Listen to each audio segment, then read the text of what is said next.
Praise the lord. ನಮಗೆ ಆರೋಗ್ಯದಾಯಕನಾಗಿರುವಂತಹ ಯೇಸು ಕ್ರಿಸ್ತರ ಅತಿ ಪರಿಶುದ್ಧವಾದ ನಾಮದಲ್ಲಿ ನಾನು ನಿಮ್ಮನ್ನು ಹೊಂದಿಸ್ತಾ ಮತ್ತೊಂದು ಸಂದೇಶ ಜೊತೆ ನಾನು ನಿಮ್ಮ ಮುಂದೆ ಬಂದಿದ್ದೀನಿ.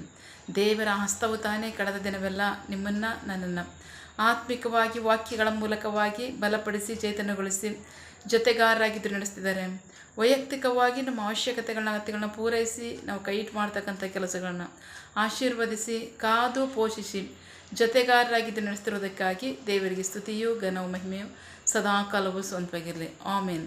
ಈ ದಿನದ ಸಂದೇಶದ ವಾಕ್ಯ ಭಾಗ ಮತ್ತಾಯನ ಸುವಾರ್ತೆ 9ನೇ ಅಧ್ಯಾಯದಲ್ಲಿ 35-36ನೇ ವಾಕ್ಯ. Matthew chapter 9 word 35-36. ಯೇಸು ಎಲ್ಲ ಹಳ್ಳಿಗಳಲ್ಲಿಯೂ ಪಟ್ಟಣಗಳಲ್ಲಿಯೂ ಇದ್ದ ಸಭಾಮಂದಿರಗಳಲ್ಲಿ ಬೋಧಿಸುತ್ತಾ ದೇವರ ರಾಜ್ಯದ ಸುವಾರ್ತೆಯನ್ನು ಸಾರುತ್ತಾ ಜನರಲ್ಲಿದ್ದ ಪ್ರತಿಯೊಂದು ವ್ಯಾಧಿಯನ್ನು ರೋಗಗಳನ್ನು ವಾಸಿ ಮಾಡುತ್ತಾ ಸಂಚರಿಸಿದನು. ಆತನು ಆ ಜನಸಮೂಹವನ್ನು ಕಂಡು ಅವರ ಮೇಲೆ ಕನಿಕರಪಟ್ಟನು, ಏಕೆಂದರೆ ಅವರು ಕುರುಬನಿಲ್ಲದ ಕುರಿಗಳಂತೆ ಚದುರಿಸಲ್ಪಟ್ಟು ಬಳಲಿದವರಾಗಿದ್ದರು. ದೇವರಿಗೆ ಸ್ತೋತ್ರ. ವಾಕ್ಯ ಭಾಗ ನೋಡ್ತಾ ಇದ್ದೀವಿ ಪ್ರೀತಿಯ ಮಕ್ಕಳೇ. ವಾಕ್ಯ ಭಾಗದಲ್ಲಿ ಯೇಸು ಕ್ರಿಸ್ತರು ಎಲ್ಲ ಹಳ್ಳಿಗಳಲ್ಲಿಯೂ ಪಟ್ಟಣಗಳಲ್ಲಿಯೂ, ಯಾವ ಹಳ್ಳಿ ಪಟ್ಟಣಗಳಲ್ಲಿ? ಇಸ್ರಾಯೇಲ್ನ ಎಲ್ಲ ಹಳ್ಳಿಗಳಲ್ಲಿ ಪಟ್ಟಣಗಳಲ್ಲಿ ಸಂಚರಿಸಿ ಸಭಾಮಂದಿರಗಳಲ್ಲಿ ಉಪದೇಶಿಸುತ್ತಾ, ದೇವರಿಗೆ ಸ್ತೋತ್ರ, ಅವರ ಸಭಾಮಂದಿರಗಳಲ್ಲಿ ಯೇಸು ಕ್ರಿಸ್ತರು ಉಪದೇಶಿಸುತ್ತಾ ಅಷ್ಟು ಮಾತ್ರ ಅಲ್ಲ, ದೇವರ ರಾಜ್ಯದ ಸುವಾರ್ತೆಯನ್ನು ಸಾರುತ್ತಾ, ದೇವರಿಗೆ ಸ್ತೋತ್ರ. ಸಭಾಮಂದಿರಗಳಲ್ಲಿ ಅವ್ರು ಏನು ಬೋಧಿಸ್ತಾರೆ ಅಂತ ನೋಡೋಣ. ಯೆಶಾಯ ಪ್ರವಾದಿ ಪುಸ್ತಕ 54ನೇ ಅಧ್ಯಾಯದಲ್ಲಿ 13ನೇ ವಾಕ್ಯ. ನಾವು ನಿನ್ನೆ ಸಂದೇಶದ ತಿಳ್ಕೊಂಡಿದ್ವಿ. ನಿನ್ನ ಮಕ್ಕಳೆಲ್ಲ ಯೆಹೋವನ ಬೋಧನೆಯಲ್ಲಿ ಕೇಳುವರಷ್ಟು ನಿನ್ನ ಮಕ್ಕಳ ಸಮಾಧಾನವು ಅಧಿಕವಾಗುವುದು. ದೇವರಿಗೆ ಸ್ತೋತ್ರ. ಕೀರ್ತನೆ 132:12.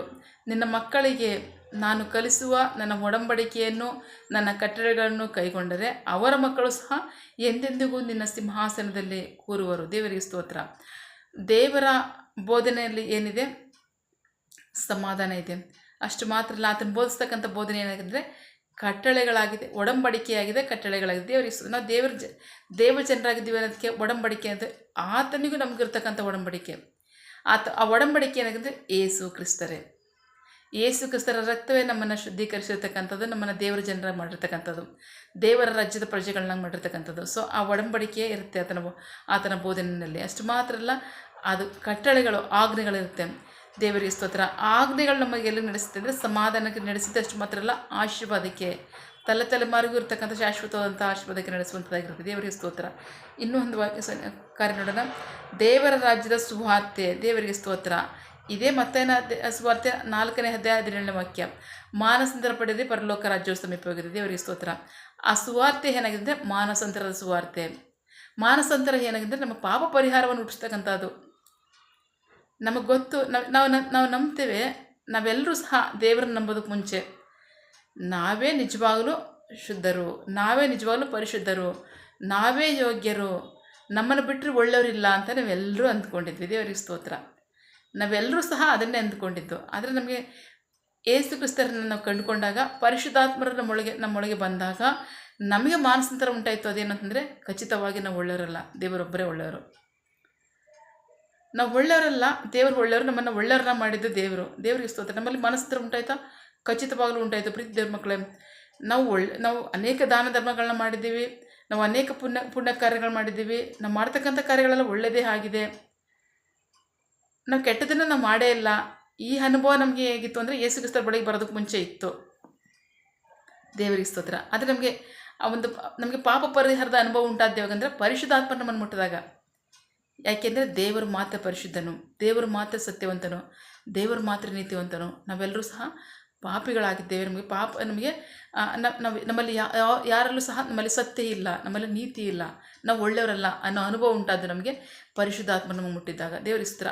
ಯಾಕೆ ಅದು ಅಂತಂದರೆ ನಮಗೆ ಗೊತ್ತು. ಆದಿಕಾಂಡ 2ನೇ ಅಧ್ಯಾಯದಲ್ಲಿ 3ನೇ ಅಧ್ಯಾಯದಲ್ಲಿ ಮನುಷ್ಯನು ತಿನ್ನಬಾರದೆ ಅಂತ ಹೇಳಿದಂಥ ಹಣ್ಣನ್ನು ತಿಂದು ಅವನು ಅವಿಧೇನಾದಾಗ ನಾವು ಮಾಡಿರ್ತಕ್ಕಂಥ ಪಾಪದಿಂದಲೆಲ್ಲ ನಾವು ಪಾಪಿಗಳು, ನಾವು ಹುಟ್ಟುತ್ತಾನೆ ಪಾಪಿಗಳಾಗಿದ್ದೀವಿ. ಯಾಕೆಂದರೆ ಮನುಷ್ಯನು ದೇವರಿಗೆ ಅವಿಧೇಯನಾಗಿದ್ದಾನೆ. ಹಾಗಾಗಿ ನಾವು ಹುಟ್ಟುವಾಗಲೂ ನಾವು ಪಾಪಿಗಳಾಗಿದ್ದೀವಿ. ನಾವು ಮಾಡ್ತಕ್ಕಂಥ ಕಾರ್ಯವಲ್ಲ. ದೇವರಿಗೆ ಸ್ತೋತ್ರ. ಇವತ್ತು ನಾವು ಶುದ್ಧೀಕರಿಸಲ್ಪಟ್ಟಿರ್ತಕ್ಕಂಥದ್ದು ಯೇಸು ಕ್ರಿಸ್ತರ ರಕ್ತದಿಂದ. ದೇವರಿಗೆ ಸ್ತೋತ್ರ. ಅದೇ ನಮ್ಮನ್ನು ಪರಿಶುದ್ಧಗೊಳಿಸಿರ್ತಕ್ಕಂಥದ್ದು. ಅಷ್ಟು ಮಾತ್ರ ಅಲ್ಲ, ನಮ್ಮನ್ನು ನೀತಿವಂತರಾಗಿ ಮಾಡಿರ್ತಕ್ಕಂಥದ್ದು ಯೇಸು ಕ್ರಿಸ್ತರ ರಕ್ತ. ದೇವರಿಗೆ ಸ್ತೋತ್ರ. ಸೊ ಹಾಗಾಗಿ ನಾವು ಒಪ್ಕೊಂಡ್ವಾ ಯೇಸು ಕ್ರಿಸ್ತರನ್ನು ಒಪ್ಕೊಂಡ್ವಾ, ಈತನೇ ನಮ್ಮನ್ನು ಪಾಪದಿಂದ ಬಿಡುಗಡೆ ಮಾಡಿರ್ತಕ್ಕಂಥವನು, ಈತನ ರಕ್ತವನ್ನು ಪಾಪದಿಂದ ಬಿಡುಗಡೆ ಮಾಡಿರ್ತಕ್ಕಂಥದ್ದನ್ನು ಒಪ್ಕೊಂಡ್ವಾ, ನಮಗೆ ಶುದ್ಧೀಕರಣ ಉಂಟಾಯಿತು. ದೇವರಿಗೆ ಸ್ತೋತ್ರ. ನಾವು ದೇವರ ರಾಜ್ಯದ ಪ್ರಜೆಗಳಾದ್ವಿ. ಅದಕ್ಕಿಂತ ಮುಂಚೆ ನಮಗೆ ಪಾಪ ಕ್ಷಮಾಪಣೆ ಉಂಟಾಯಿತು.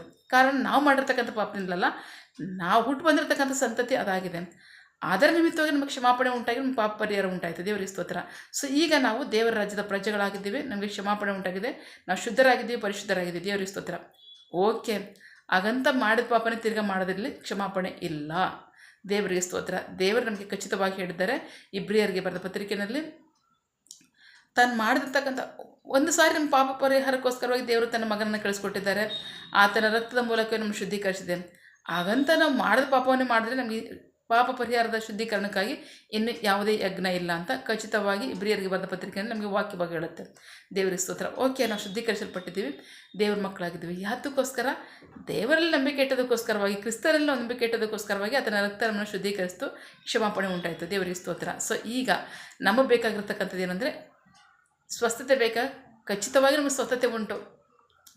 ಪ್ರೀತಿ ದೇವ್ರ ಮಕ್ಕಳೇ, ಯೇಸು ಕ್ರಿಸ್ತರ ನಮ್ಮನ್ನು ಬಿಡುಗಡೆ ಮಾಡಿರ್ತಕ್ಕಂಥ ರೋಗಗಳಲ್ಲಿ ನಮಗೆ ಅರ್ಧಂಪರ್ಧ ಮಾಡಿದರೆ ಅವರು ಇಲ್ಲ, ಶಾಶ್ವತವಾಗಿ ಬಿಡುಗಡೆ ಮಾಡಿದರೆ ತಾನೆ.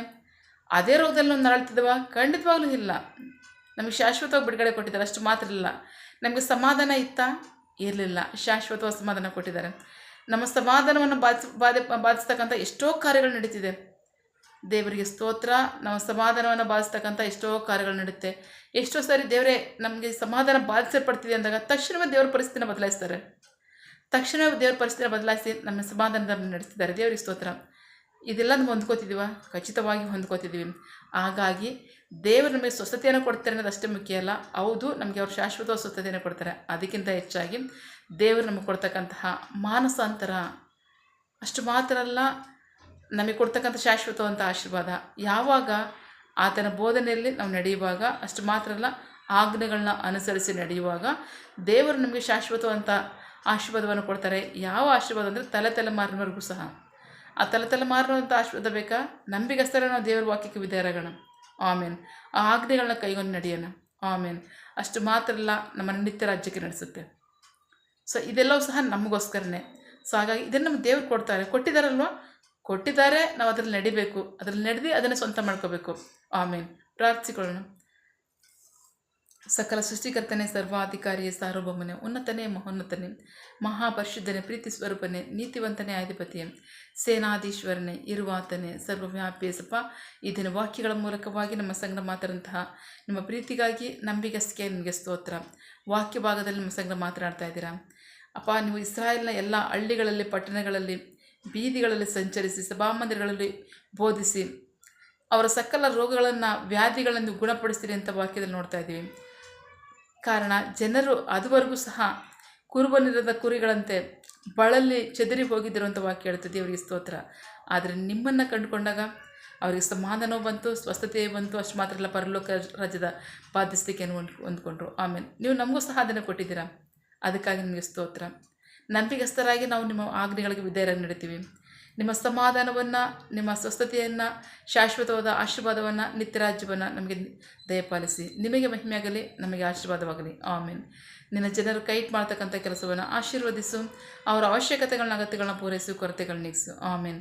ಯಾವ ಕಾರ್ಯದಲ್ಲರೂ ನಿರೀಕ್ಷೆ ಉಳ್ಳವರಾಗಿದ್ದಾರೆ, ಮಕ್ಕಳ ವಿದ್ಯಾಭ್ಯಾಸ, ಆರೋಗ್ಯ, ಅವರ ಜೀವನ ಅವಶ್ಯಕತೆಗಳ ಅಗತ್ಯಗಳು, ಯೌವನಸ್ಥರ ವಿದ್ಯಾಭ್ಯಾಸ, ಆರೋಗ್ಯ, ಅವರ ಜೀವನ ಅವಶ್ಯಕತೆಗಳ ಅಗತ್ಯಗಳು, ಕೆಲಸ, ಬಿಸಿನೆಸ್, ಸೇವೆ, ವಿವಾಹ ಕಾರ್ಯ, ವಯಸ್ಸಾದವರ ಜೀವನ ಅವಶ್ಯಕತೆಗಳ ಅಗತ್ಯಗಳು, ಆರೋಗ್ಯ, ಸೇವೆ, ಯಾವ ಕಾರ್ಯದಲ್ಲಿ ಅವರು ನಿರೀಕ್ಷೆ ಒಳಗಾಗಿದ್ದಾರೆ ಆ ಕಾರ್ಯದಲ್ಲಿ ತಕ್ಕ ಸಮಯದಲ್ಲಿ ನಿಮ್ಮ ಚಿತ್ತಾನುಸಾರವಾಗಿ ಅದನ್ನು ಹೊಂದಿಕೊಳ್ಳಿ.